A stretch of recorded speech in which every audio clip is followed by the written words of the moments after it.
Hey, Frank. What you doing?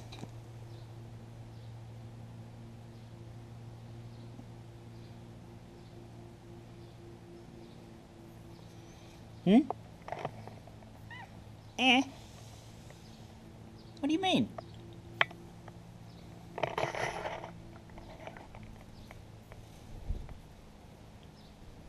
Hmm?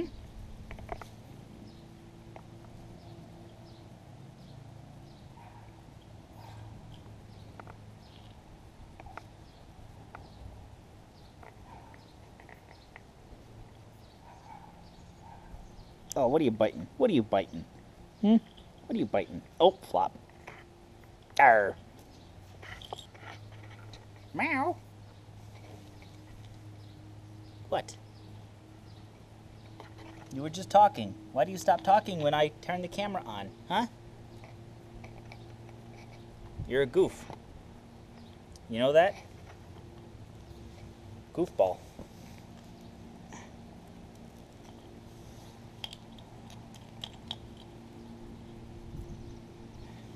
Alright folks, so here's how it's ultimately going to look. You got this valve assembly here with the waste valve right there and the gray valve right there. I just went ahead and ran these pipes here. Nothing's glued together yet. Same thing here. I got some ABS here. The rest of this is PVC. Now, for those who are wondering why the ABS and the PVC, well, ABS is the ideal substance to use. Supposedly it's more durable and less prone to cracking when it gets hit by stuff. Honestly, I think Schedule 40 PVC, which is what I'm using, is perfectly strong, but if I can use ABS, I'm going to. The problem is that ABS is not readily available in my area. The closest place where I can get it is a half hour away, and they don't have a very good selection, particularly when it comes to the joints, the elbows and stuff. If you look up here, where that comes down out of the bathroom is really close to the shock absorber. I had to use this special type of elbow, this 45 elbow that I got, in order to even make it come down out of here without hitting the shock. The ABS joints were all hitting on the shock absorber, which is not good. And then I had to have this tight 90 here. I don't know how well you can see that. It's pretty tight in here to record. I had to have this really tight 90-degree angle in order to keep the pipe away from the exhaust. Otherwise, it would be like right here. Maybe closer, about like that. And then not only would that be too close to the exhaust, but then the whole pipe would be down here all the way to the valve, which is way too exposed in my opinion. So I had to get a special joint here, and then after of course, it wasn't until I had already cut this pipe to fit the ABS joints that I purchased that I realized it wasn't going to work. So I had to take all that off and then add in this piece here in order to make this work. So I have some ABS closer to where it's most likely going to get hit by rocks and stuff, but I had no choice but to go with PVC up here. And yes, you can glue PVC to ABS as long as you use a multi-purpose compound, a multi-purpose glue, which I have. So, but I think this is ultimately how it's going to be. This is, I've been playing with this literally for days, trying different combinations of joints and lengths of pipe and things like that, and this is really the best one I've been able to come up with. It clears the exhaust, it clears the shock absorber, and it's not hanging down so low that I think it's going to get ripped off by something, at least not really easily. If something hits this, I got bigger problems, I think.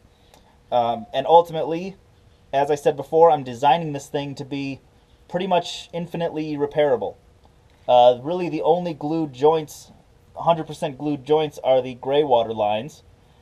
And even the gray water lines are not 100% glued really, because this joint right here going into the tank is only held in with pressure. I'm probably going to put some kind of a sealant in here. I just put this together. There, I probably wasn't even pointed at it a second ago. This joint is what I'm talking about. It's just glue. It's just tied in with this strap here, and pressure is holding it on. I'm probably going to put some kind of an adhesive, well, if not an adhesive, then a sealant in here. Right now, I just put everything together to make sure I can make it fit. But basically, if anything hits these pipes and breaks them, it might make a big mess, but I can fix it. because you got that rubber joint up there that's just held together with pressure, and you got this joint over here that's just held together with pressure, and you can always, you know, cut the pipe and install a fix and things like that. So it may not be 100% perfect. It may not be exactly what you might do on your RV, but given my circumstances and my priorities, this is going to work just fine for me. So the next step is going to be to glue it all together and then test it. Unfortunately, the plastic welder was never able to test whether or not his weld was 100% watertight. So here's hoping that it is, and if it's not, I have to take it back to him. Alright, here we go. Just as I'm getting ready to start gluing things together, somebody comes to visit. What you doing, Frank? What you doing?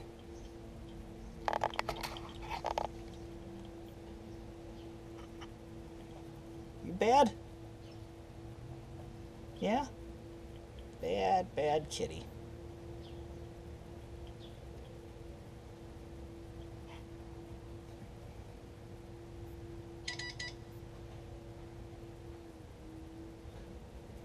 Well, it started to rain. I knew it was going to. I hoped I had been able to get it done before it started, but it didn't. So I'm here at my dad's house, and I got the Queen under his canopy.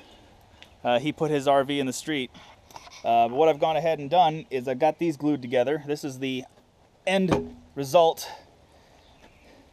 You got the valve assembly there, and it leads up to the toilet. And I made sure that this fits before gluing it together. So once we put that there, the next thing is going to be gluing the tank to the floor of the shower so that it stays still. I was going to screw it down, but decided I didn't want to put holes in the floor of my shower. So we're just going to use a nice silicone adhesive, Gorilla, I believe is, yes, Gorilla adhesive. Maybe not the perfect thing for the job, but basically just need something to keep the water from getting under there and festering, and hold the tank a little still so it doesn't move a lot and break the pipes. So hopefully this will work the way I plan. I guess we'll see.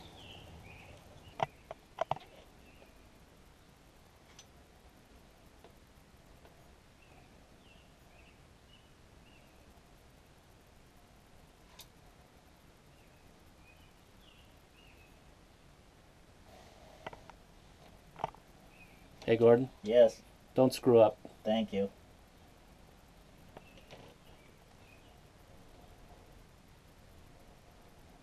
I'm just going to keep going around until Absolutely, I use use the it whole tube. all up. It'll probably come oozing out the sides. It's okay, it'll wear off in 30 or 40 years.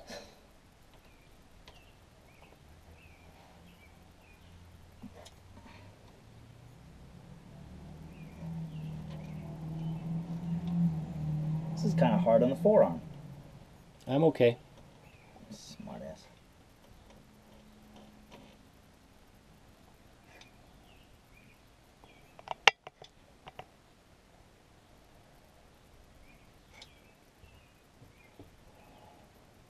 Alright, that's enough.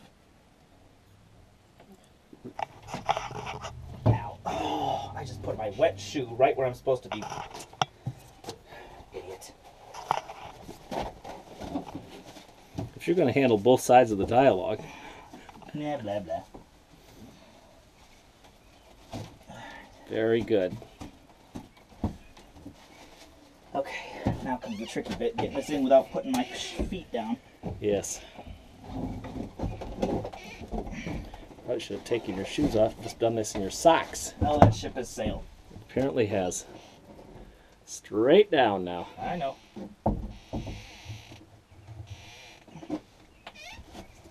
Sit on it. Don't need to. That seems like that That's settled what I in want. very nicely. It didn't even hardly come oozing out the sides even. But that's right where I want it. Okay, there we go. Now we just wait. We wait 15 minutes or maybe a half hour for this to dry enough that we can continue to work. Yeah. All right, folks. And there you have the finished product. Everything's glued together. Nothing's leaking. I'm very happy. And we had to move this bracket over just a little bit to set this right, so I actually had to remake this piece. Make this longer, make this longer. But everything works. I actually haven't tested the gray water yet, but this part is not leaking. That's the most important. Now, it's important to note that when I'm using the toilet, this is all going to fill with water, let's call it, before it even starts filling the tank. So this actually adds to the capacity of that tank. So it becomes, basically goes from a 9-gallon tank to, I don't know, 10, maybe 11 gallons. So it's very important that this doesn't leak, because it's going to be completely filled with sewage. So hopefully nothing will ever hit it and break it off, because that'd be really bad. So now I just got to finish installing the toilet itself, and we shall be done with this project. Hallelujah. Okay, folks, here's the plan for getting water to the toilet. Those two pipes right there in the background are the supply lines for the water heater. Now what I'm going to do is I'm going to tap into the cold supply line, which is the one on the bottom, bring it out toward us, and then turn it to the left and send it right through that wall and into the bathroom. Working under here is going to be a real pain in the butt, but it's the easiest way I've been able to figure out. Alright, so let's start the fun. Okay, so there's the setup. Went ahead and drilled right through the wall and into the shower. Used a shark bite tee over there and a shark bite elbow right here. Shark bites are incredibly useful and convenient. They work very well. They're just a little bit expensive. I think it was about $7 for that elbow. I think that tee over there was like $12. So let's go in the shower and I'll show you what we got. Okay, we got the toilet in. You saw me gluing it down. And basically it just bolts in. There's a rubber gasket in between here and here. Keep it from leaking. I capped this off. This was originally used to suction out the sewage for boats, so I just capped it.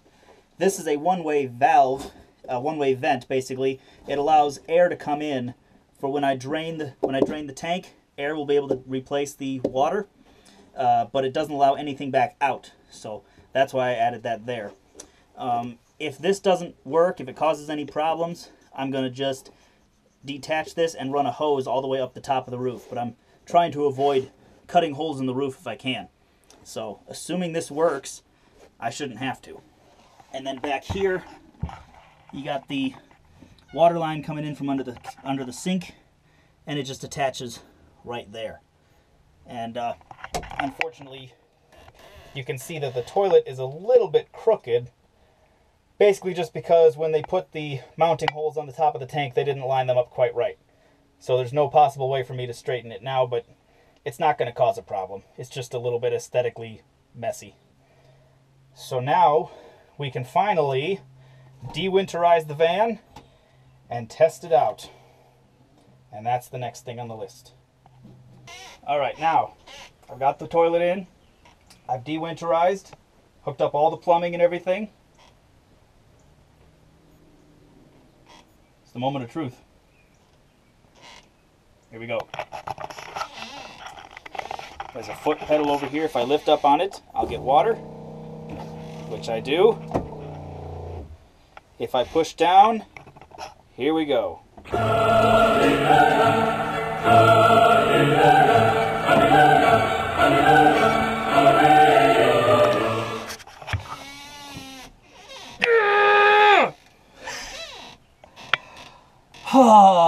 Finally done. I'm happy. Awesome. Well, everybody, that is the plumbing remodel. I've pretty much replaced all the draining piping that there is to replace, except for a few pieces. I finally have a real working flush toilet. That is going to change the nature of living in this van tenfold. It's going to be so much better. I'm very, very pleased. So obviously I have some cleaning to do. I still have to have the floors put in. That's happening later this month, I think next week. And I've also got two other things that I'm having done I will make a video of that when it happens. I want it to be a little bit of a surprise, nothing huge, but I don't want to reveal it quite yet. I really appreciate all of you watching all the repair videos I've done. I never expected to have to do this many repairs and upgrades and remodels when I bought the thing. I never expected it to be like this, but such is life. So I'm getting so close to the end of major projects. From once I get a few more things done, it's just going to be maintenance, little bits of modifications here and there, and that kind of thing. The goal is to make my channel far more traveling than repairing. Right now, if you count up the number of repair videos and compare it to the number of travel videos, it's not even close. The repair videos are so outnumbering the travel videos. I'm hoping that the scales will tip within the next year or so. Everything will sort of tip back and it's going to be just traveling, even if it's just to different places around Michigan. So bear with me, keep an eye, keep watching the channel. I appreciate it. Check us out on Facebook as usual, and we will see you next time. Take care, everyone.